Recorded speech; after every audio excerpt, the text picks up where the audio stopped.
Or do you want to be real? I want to be real, y'all, because I'm... Hey, there we are already. Yeah, you like that? Oh, we're on. Yes. We're on. Buenos dias. It's Follow Friday overtime. BJOT. That's my job. You said. BJOT. Don't forget, like, share. If you don't like the page yet, be sure you do. And ask to have notifications for us. You can click us as a favorite, and you can see us first and such. And you can also just like and share with your friends. And if you're a good friend, you would tell everybody what's going on Facebook. Be like, oh my gosh, you also share it. Be like, gotta be in conversation. So what are we talking about today? Well, first of all, Rod, shout out to Brian. He says, one of my Minnesota grandmas was 100% Swedish Viking. Hey! Yeah, that's right. Yeah. Hi, Right. Jennifer. We love when you join. This is such an awesome day to join Follow Up Friday. And at the very last part of the show, we had a call. Yeah, Michael called. It was a touching call where he had two questions, basically. And one of them, he talked about the pain of 13 miscarriages. Yeah. 13 miscarriages, and how it's still heartbreaking. And he longs to see him again. And had that uncertainty about what happened to the soul of those children. And then also talked about, ultimately another fear, like, will God forgive me if I miss an opportunity to share the gospel? So what hits you on that one? Do you know? For me, it was how we long for answers. Yeah. And I think that's the thing of why we get in the way, like whether it's at funerals or somebody lost a baby. Yeah. Because we feel like we have to have all the answers, because some stuff is like, imagine for what was his name? I'm sorry. Michael that called. You want to give him answers, and so we all have that, whether it's because there was a tragedy in your family, or maybe you did parenting as best you could and you have a prodigal son. But I think we have to be more and more comfortable as Christians knowing that there's just going to be some stuff we're just not going to have answers to. And I think it can help us approach people in pain, and even ourselves, better, to just be like, yeah, I don't know. But we don't want to say we don't know. We want to have the answer. Yeah. That's what we want. Yeah. And we have a good friend that was telling us about somebody's wife just died. Yeah. And somebody walked up to him, a Christian, and said, well, your wife's in a better place now. I guess God needed her. And that's trying to make sense out of what doesn't make sense, right? Yeah. And his response was, I need her. So why do we do things like that? Why do we do that? I think we're so uncomfortable with the silence that we try to fill it with something. And we don't have a good answer, so we put out a bad answer just because it feels more comfortable than being silent. Yeah. But actually, after you say the bad answer, usually you go back and you think, I shouldn't have said that. So maybe we should embrace the silence and just be, I don't know. And we're uncomfortable in not knowing. Right.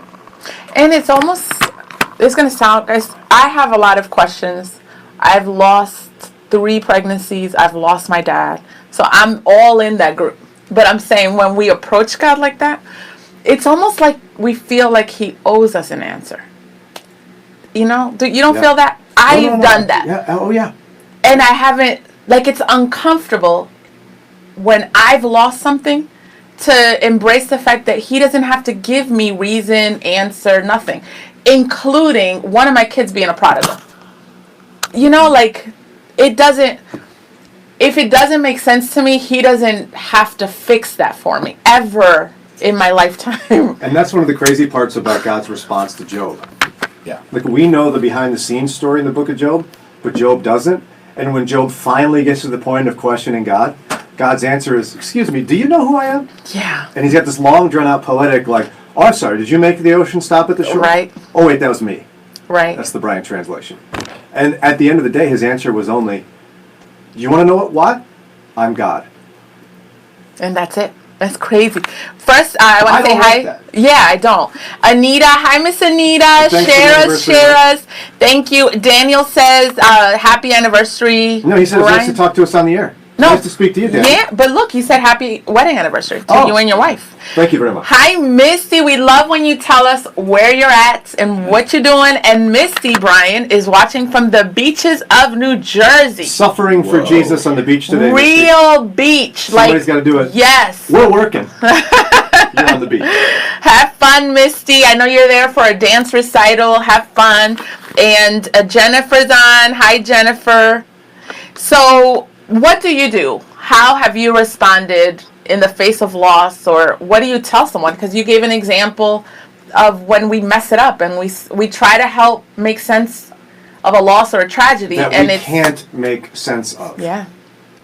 So what do you do with those moments and those situations in life where you can't know why? Maybe if we pray and tell them, like, okay, we'll pray about it, and then let God give them that peace inside their heart. Because ultimately, He's in charge and He's looking down at us, and if it's better to tell them, like, give that question over to God rather than us answering a bad question.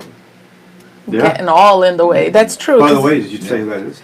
This, y'all, is Isaiah Neville's. He is number 1 of 6. Yes. He's Yeah. been covering Is this calling your favorite child? No, he I is heard not that. my I favorite heard that. child. That's what I heard. That's what I heard. Number 1. He's number 1. Whenever they ever feel like they're going to be in that position, they get scared because they're like, no.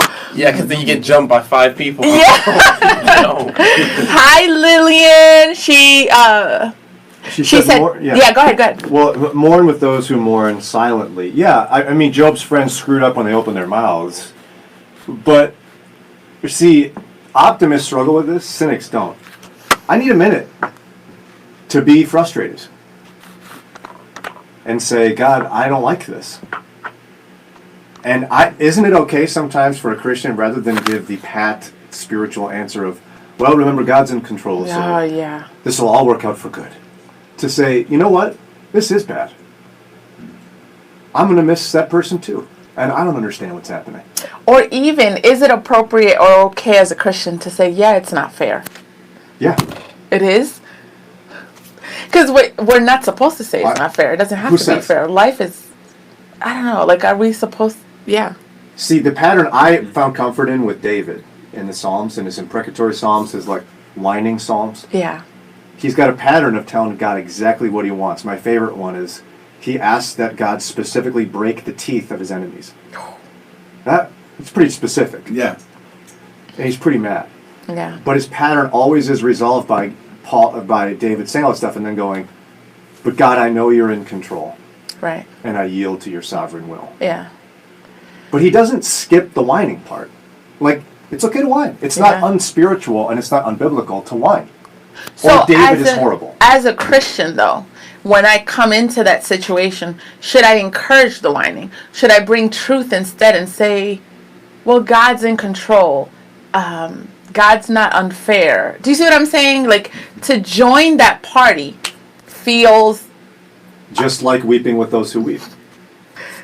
Do you see where I'm going, though? Like you're Because sometimes you feel the encouraging responsibility of, no, well, remember, God is sovereign and He's in control. And even if it doesn't make sense to you, it makes sense that He's in control. Or is No, it... I don't think we should say that. Or right away. sit where they're at and say, yeah, it's not fair. What if, You know? like, I think I'm following your lead there. If the person who's feeling the grief and sadness gets into God is not good, God must be bad because He took that person away from me, and we would have to correct that. We Right. want to not be like cheerful and hey, God's good. Yeah. But you still have to redirect, and maybe it's more like, I know you feel that way now, and it And I looks do that too. way. Yeah, And- right. but sorry. But yeah, you commiserate with them without expanding on that thought that, the wrong thought that God is not good. God is good. We just don't see it right now. Do you see that, though? Yeah. There are times where we do have to step in with truth.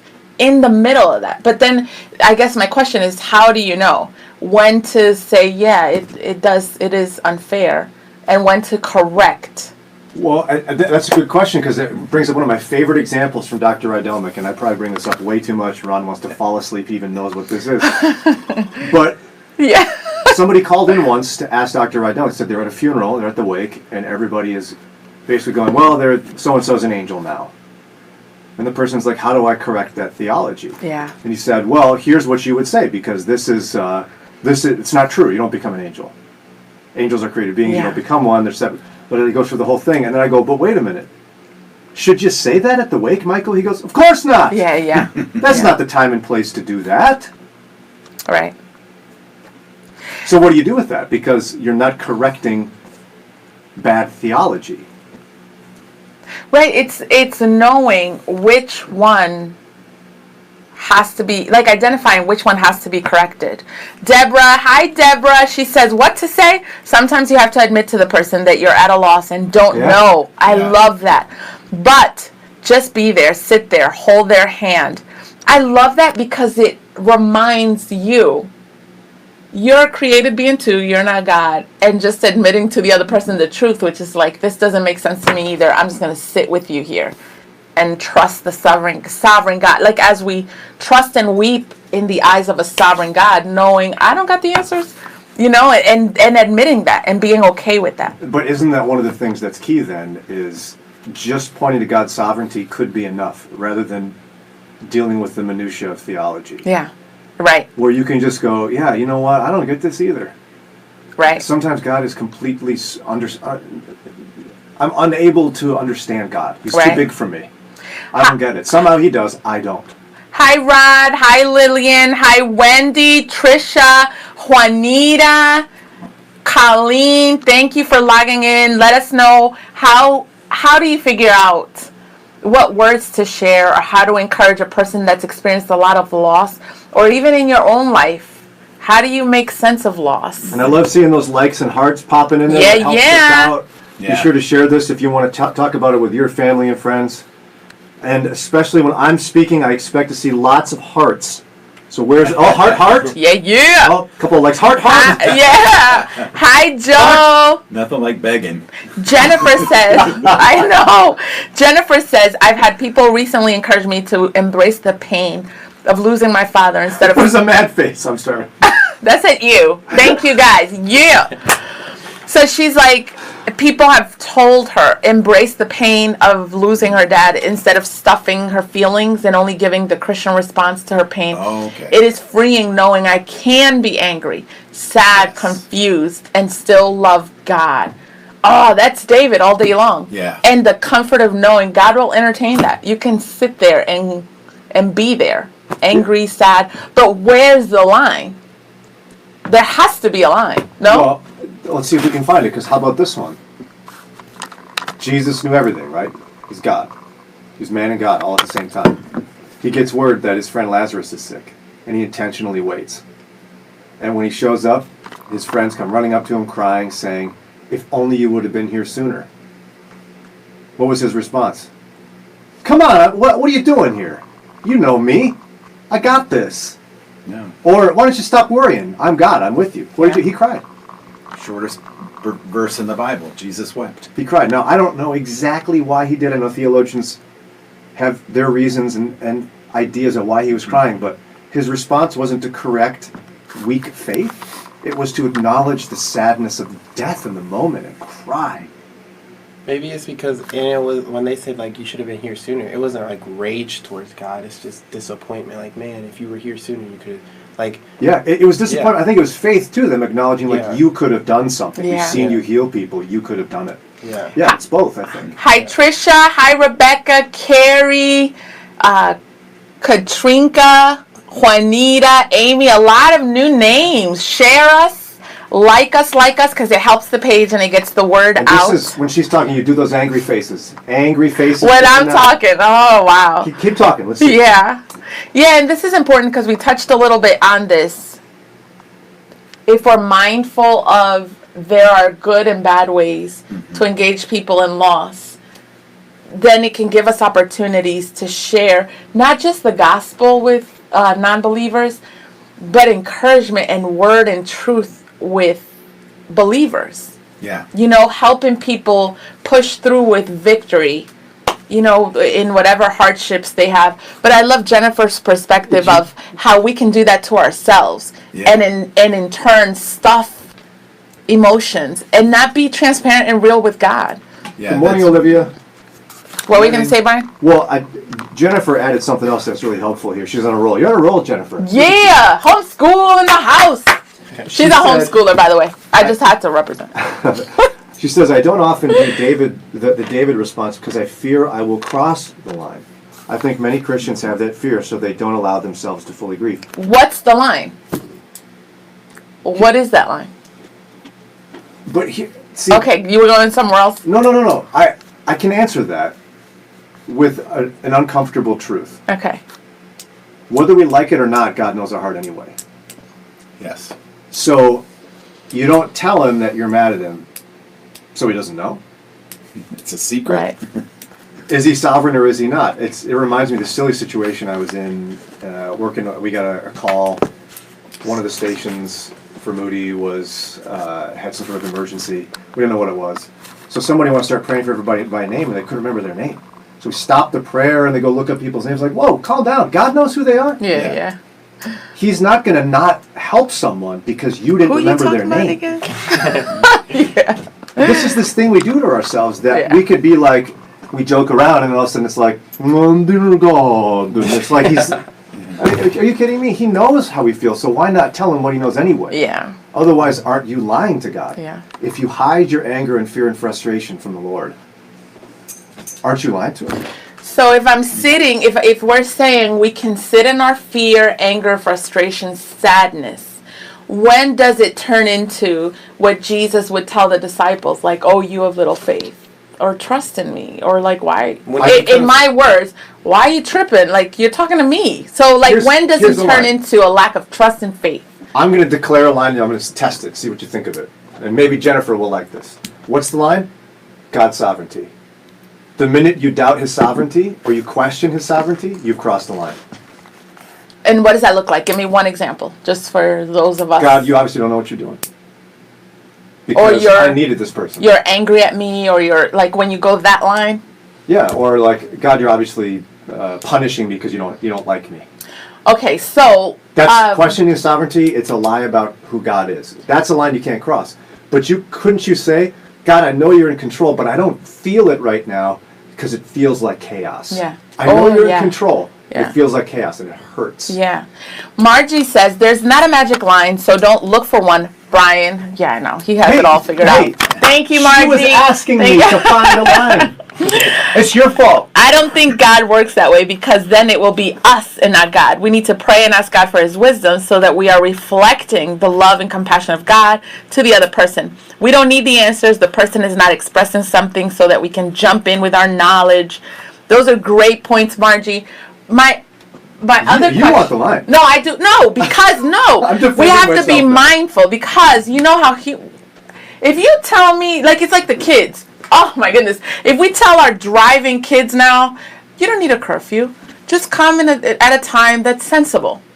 I would agree with that. Yeah. You know, we need one. That was very sensible, Mom. Exactly. If you know the child's response. Or like a little kid. Don't touch that. And they go. Exactly. So as humans, if you're going to tell me, no, you can sit in your pain.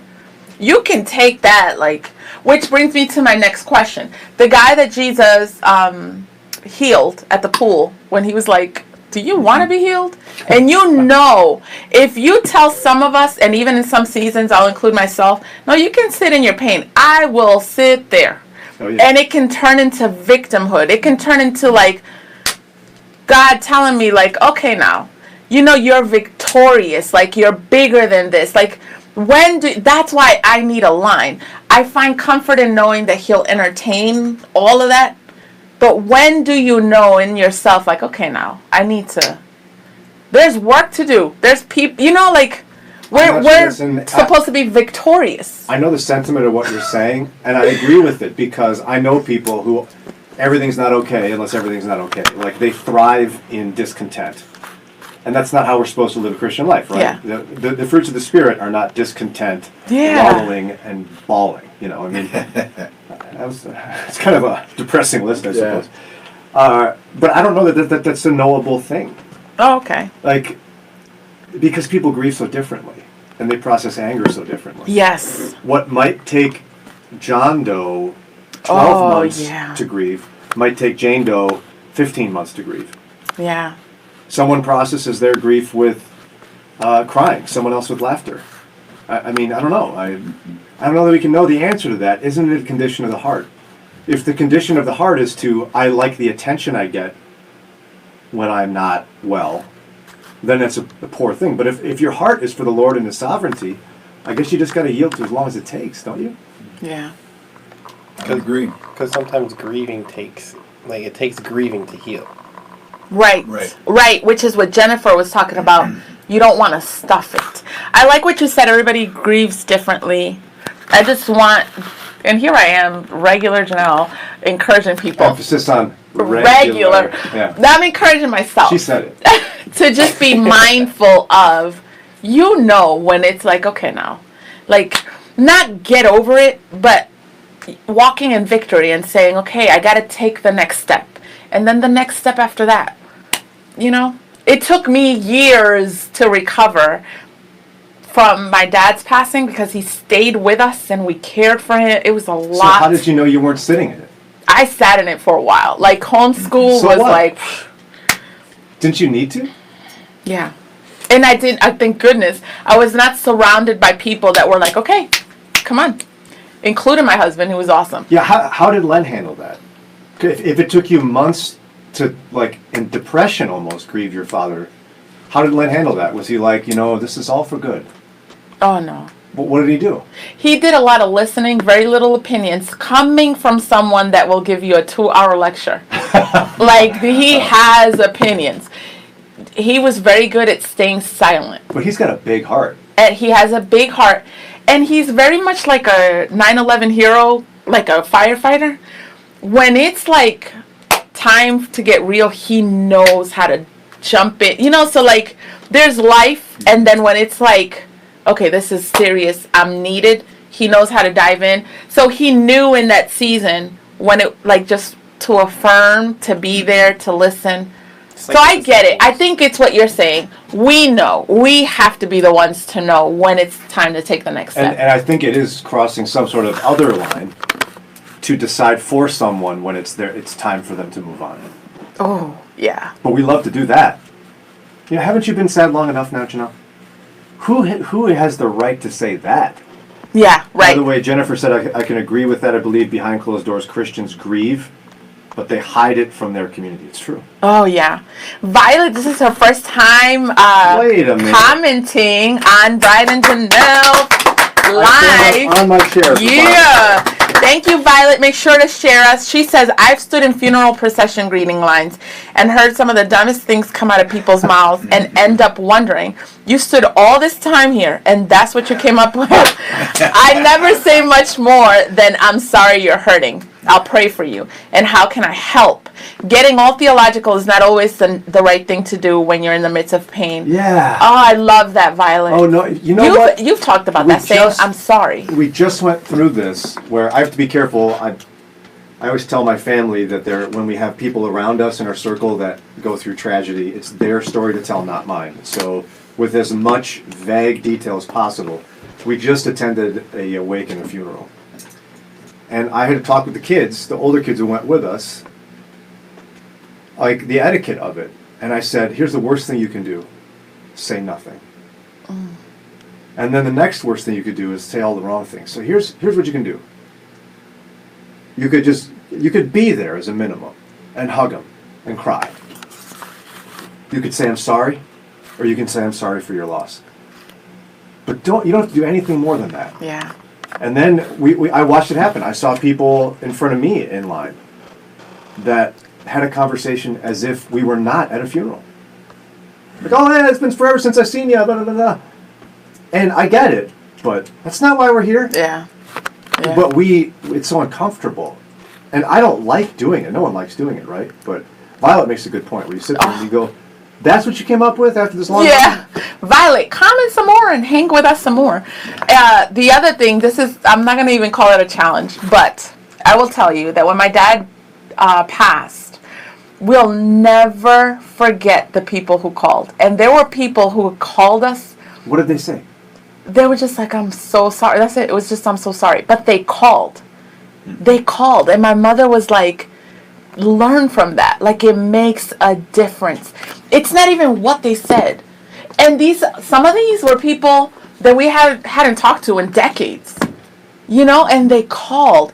There was one woman while he was sick that we hadn't seen. Like, she wasn't even that close to us, but she knew us. And she took a bus from the East Coast to just sit with my dad and like just be there. She was here like a couple days and left, but you never forget those people. And that's one thing. But the other thing is, I'm good for what can I do to help?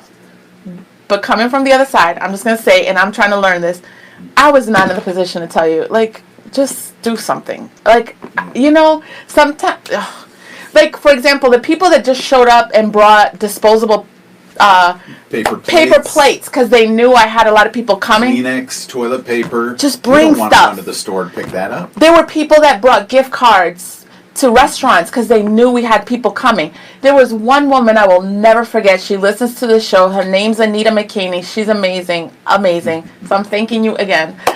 She just showed up out of the blue with like catered Chipotle. Oh, that's right to your heart right there. Oh my gosh. And so like my siblings and my mom and us were eating it and like laughing and like, and I was like, this is so weird. What a way to bring sunshine in such a dark situation. Like it's so simple. Maybe $50, which for some people is a lot. If it's not Chipotle, bring candy or, you know, candy Veggie bars. plate. But I was like, oh my gosh, she just showed up. And that's what church community is supposed to do, right? I mean, when Sarah and I went through the ectopic pregnancy, she almost dies. She had major surgery. We have church people, like the few church people on that list. They didn't ask. They came over. Yeah. And they didn't make a big thing. They Yeah. brought some food, sat down, and they were with us. Yeah. And that made all the difference in the world. Try not, if you have to ask, but just do something. Because when you're in pain and you're lost, you don't have the presence of mind to be like, oh, let me call so-and-so because I need this. It's very refreshing when people just do. And if you don't know what they would need, talk to somebody and say, you know, in the past, if you've experienced this, what helped you? What made a difference? So that's cool. Rod, it's so great to see all you guys, and Margie and Deborah, Misty. Have fun at the beach. Colleen. We have people tuning in from Twinsburg. Go ahead, Brian. You were going to say something? No, I'm listening to where people are listening from. Yeah. Yeah, good stuff. Yeah, we love when you tell us where you're at. We got to go, guys. We gotta go. Yes, comment below. Can't have any of these. That's all. Where are they? Donut holes? Yeah, Sorry. that's Can't right. have them. Yes. Just going to mention that. Keep commenting below. Share us, Here, Russ. like us, follow us. Here, have a donut. Tell your friends about us. There you go. Wow, Brian. Weirdo. Who has a... Oh. All right, are we done? Bye.